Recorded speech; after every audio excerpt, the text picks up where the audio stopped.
How to create a public Threads account. Hi guys, so in this video I will teach you how to create a public Threads account. So if you want to learn how it's done, just watch this video until the very end. It's pretty quick and simple, so let's go. So in order to do that, let's head over to Threads right here.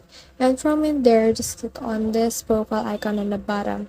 So as you can see right here, there's a padlock icon. Then this means that our account is a private thread account. So if we want to make it public, what we need to do is to just click on this right here on these two lines.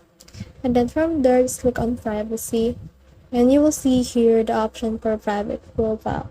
So just toggle this off. So let's turn it off and click on OK. As you can see, it has been turned off. So let's head back again and let's refresh it. And as you can see, instead of a padlock, we can now see a globe icon. And this means that our account is now a public Threads account. So that's the whole process. I hope this video helped you to create a public Threads account. If you have questions or comments, kindly put in the comment section below. And if not, don't forget to subscribe and like. Thanks.